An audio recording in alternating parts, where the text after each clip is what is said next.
Breaking news, one of the most powerful names in women's basketball history has been humbled, and it wasn't by a scoreboard, a rival coach, or a devastating loss. It came from a single word, whispered with calm finality: no. Caitlin Clark, the face of a new generation, didn't rant, didn't attack, and didn't gloat. Instead, when Geno Auriemma and his backers slid across the richest contract ever offered to a women's basketball player, over $1 million for just 8 weeks, Clark rejected it without hesitation. No press conference, no long-winded statement, just rejection. And that one act did more damage to Geno's reputation than any championship defeat could. Why? Because this wasn't just about money. It was about power. For decades, Geno stood as the gatekeeper of women's basketball, the man who determined which players mattered and which were forgotten. But Clark's refusal flipped the script. She proved she didn't need him, his approval or his paycheck. And in that single moment, the balance of power in women's basketball shifted forever. Hey! Ladies and gentlemen, imagine this. You're the most electrifying young player in the country. A generational prospect, and all your life, you've dreamed of playing for the dynasty of dynasties. It's the empire built by Geno Auriemma, the mountaintop of women's basketball, the cathedral where legends like Diana Taurasi, Maya Moore, and Breanna Stewart carved their names into history. For Caitlin Clark, that was the dream. But here's the shocking twist. The call never came. No phone call, no home visit, not even a courtesy message to her parents.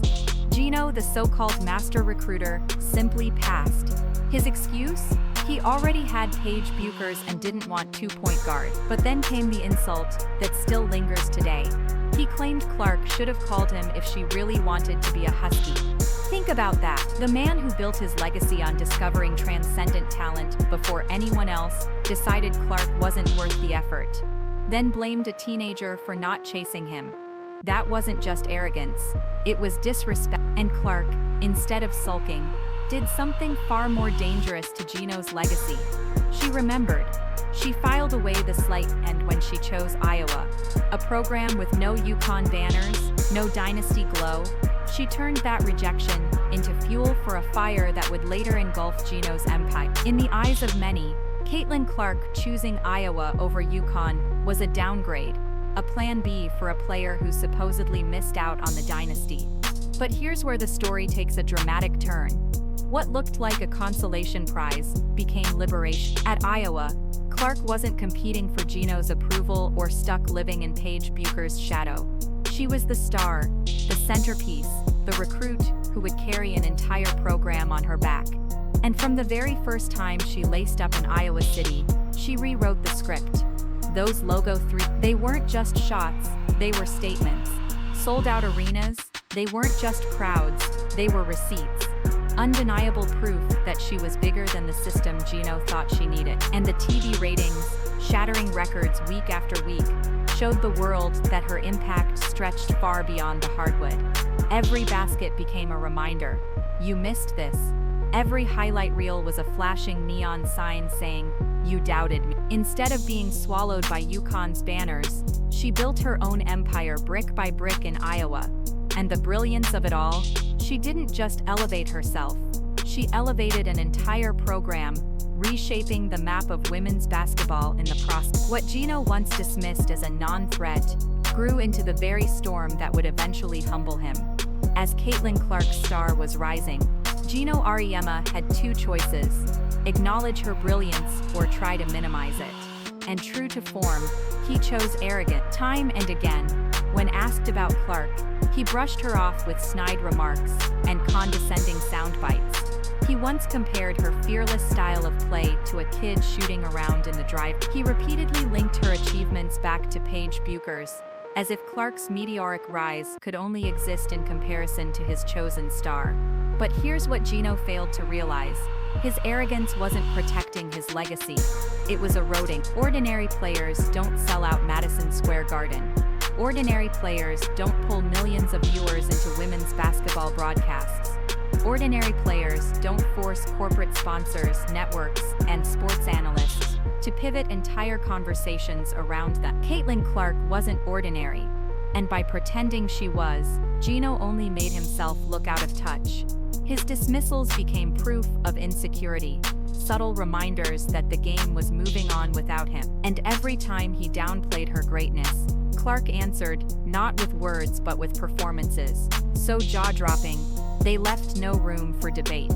Geno thought arrogance would shield his throne.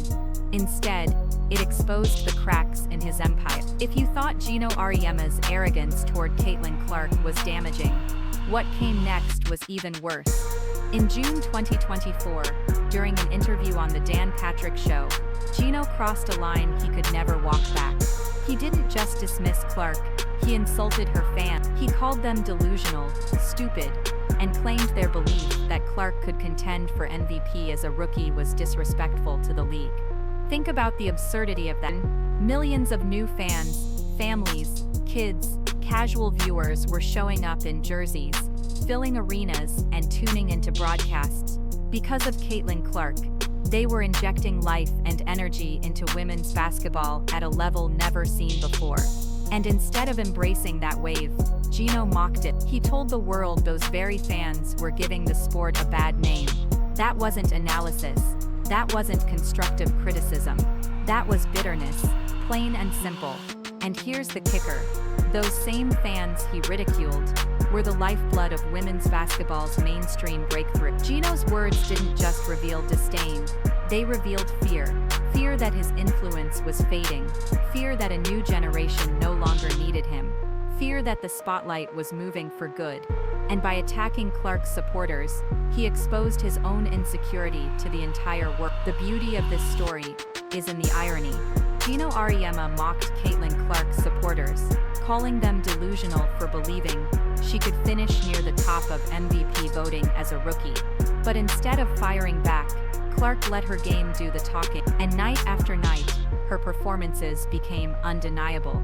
She didn't just live up to the hype, she exceeded it. Rookie of the Year, secured, all WNBA first team, locked in, and when the MVP votes were counted, she finished exactly fourth, precisely where her delusional fans had predicted. The very thing Geno laughed off as impossible became reality before his eyes. And in that moment, the power of his words collapsed. He wasn't just wrong, he was embarrassingly publicly wrong. Clark's achievements were more than personal accolades. They were vindication for the millions of fans who believed in her when the old guard dismissed them. Every parent who bought their child a Clark jersey, every kid who camped out to meet her, every new supporter tuning in for the first time, they were validated. Geno's insults aged like milk in the sun. Meanwhile, Clark's rise became a testament to the fact that the future doesn't belong to the gatekeepers who cling to the past. It belongs to the believers who see what's coming next. By now, Caitlin Clark had proven everything on the court. Rookie accolades, historic crowds, TV ratings through the roof. Yet somehow, Geno Auriemma just couldn't let her go. Interview after interview, podcast after podcast, her name was never far from his lips. He would sprinkle in just enough praise to seem gracious, but always lace it with a backhanded compliment or a sly dig. It was the same tired strategy. Tether her success to Paige Bucher's, frame her stardom as nothing out of the ordinary, keep himself in the narrative. But here's the reality. Every time Geno mentioned her, he revealed more about himself than about Clark. The constant need to reframe her story proved that her rise wasn't just a threat to his legacy, it was eating away at him. The spotlight that once orbited around Geno and UConn had shifted, and no amount of sound bites could pull it back. Reporters noticed, analysts noticed, fans noticed. The truth became undeniable. Caitlin Clark wasn't living in Geno's shadow. Geno was living in hers. And the harder he tried to control the conversation, the clearer it became that women's basketball had entered a new era, one where Geno was no longer the kingmaker, but the bystander watching his influence slip away. When words failed, Geno Auriemma tried something else. Behind the scenes, he had invested in Unrivaled, a new 3-on-3 women's basketball league, backed by stars like Breanna Stewart and Nafisa Kali. The project had funding, ambition, and a blueprint, but it was missing the one thing that truly mattered: a face, a magnet, someone who could pull in millions of fans, sponsors and media deals. And there was only one player who could do that. Caitlin Clark. So Geno did the unthinkable. After years of ignoring, dismissing, and belittling her, he came knocking with one of the richest contracts ever offered to a women's basketball player. More than $1 million for just 8 weeks of play.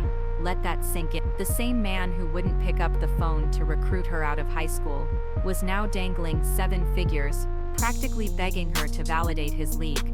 The same man who called her fans delusional was now depending on those same delusional fans to buy his tickets and stream his game. It wasn't just business, it was desperation dressed up as opportunity, and everyone saw through it. The offer wasn't a show of strength, it was proof of how much Geno needed her, and how little Clark needed him. When the $1 million offer finally reached Caitlin Clark's desk, it could have been tempting. 8 weeks of play, record-setting pay, the chance to be the centerpiece of a flashy new project. But Clark didn't hesitate. She didn't drag it out for leverage. She didn't issue a dramatic statement. Her answer was as swift as it was devastating. No, just one word. No hedging, no explanations, no second thoughts.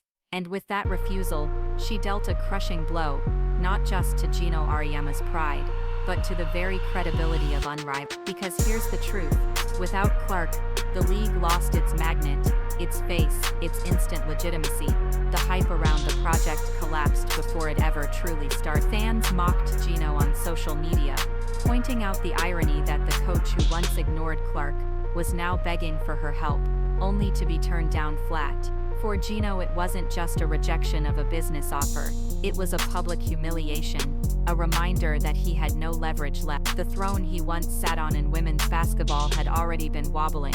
Clark's no knocked it over entirely. And the brilliance? She didn't even break a sweat doing it. For decades, Geno Auriemma embodied control in women's basketball. If you wanted to matter, if you wanted the spotlight, you went through him and his program. He was the gatekeeper, the kingmaker, the architect of a dynasty. But Caitlin Clark shattered that system with one simple act: rejection. By turning down his $1 million offer, she didn't just embarrass Geno personally, she sent shockwaves through the sport. She proved that players no longer need old guard approval to thrive. They have the fans, they have the numbers, they have the star power to chart their own path. Clark built her empire from scratch, without UConn's banners, without Geno's blessing, without bowing to the traditional power brokers. And in doing so, she exposed just how outdated Geno's authority had become. His era of dominance is over, not because of a losing season, but because the culture shifted beyond him. Clark's rejection wasn't petty revenge, it was a declaration of independence, a message to every coach, executive, and investor still clinging to the illusion of control. The future belongs to the players. Geno once thought he was indispensable. Clark proved he's irrelevant, and in the end, that quiet, decisive no didn't just humble him, it changed the game forever.